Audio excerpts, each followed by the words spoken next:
ঘড়ির কাঁটা বলছে ঠিক 1টা 15, অর্থাৎ আর ঠিক 15 মিনিট পর বঙ্গে আসছেন অমিত শাহ। এবং সেখান থেকে কিন্তু একেবারে কলকাতা এয়ারপোর্ট থেকে কিন্তু সরাসরি তিনি হেলিকপ্টারে আসবেন মায়াপুর, এবং সেখানে ঠিক দুপুর 2:30টায় প্রবেশ করার কথা মায়াপুরে ইসকন মন্দিরে। এবং সেখানে মূলত যে কারণে আজ অমিত শাহ বঙ্গে আসছেন, এর আগেও 26-এর একেবারে শুরু থেকে কিন্তু বঙ্গে একাধিকবার এসেছেন অমিত শাহ। কোনোবার কিন্তু দুবারের সফরে এসেছেন, কোনোবার 2.5 দিনের সফরে এসেছেন, কিন্তু এবার কিন্তু একেবারে সংক্ষিপ্ত একদিনের কর্মসূচি।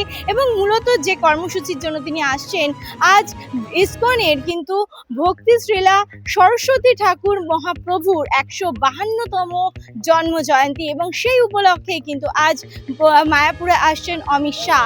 এবং সে বিষয়ে কিন্তু এখনো পর্যন্ত বিজেপি নেতৃত্ব একেবারে সরাসরি বলছেন যে আজকের অমিত শাহের এই যে বঙ্গে আসা বা মায়াপুরের যে আসা, তা কিন্তু একেবারে অরাজনৈতিক কর্মসূচি, তা কিন্তু কোনোভাবেই রাজনৈতিক না। যদিও রাজনৈতিক মহল তারা কিন্তু রাজনৈতিকে একেবারেই গুলিয়ে ফেলতে চাইছেন না, তারা কিন্তু যথেষ্ট গুরুত্বপূর্ণ বলে মনে করছেন আজকের এই কর্মসূচি একেবারে 26-এর নির্বাচনের আগে।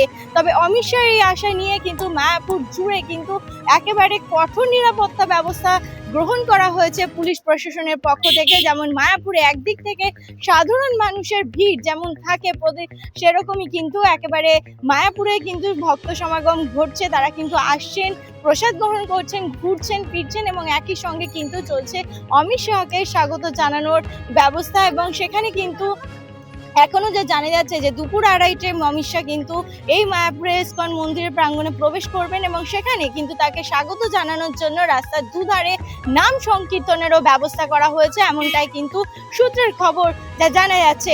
এবং সেই ছবি কিন্তু আপনাদের সামনে আমরা তুলে ধরছি, এবং জজবার 24 বাংলার ক্যামেরায় মোহিতের সঙ্গে মধুমিতা সরকারি রিপোর্ট, জজবার 24 বাংলা, নবদ্বীপ, মায়াপুর।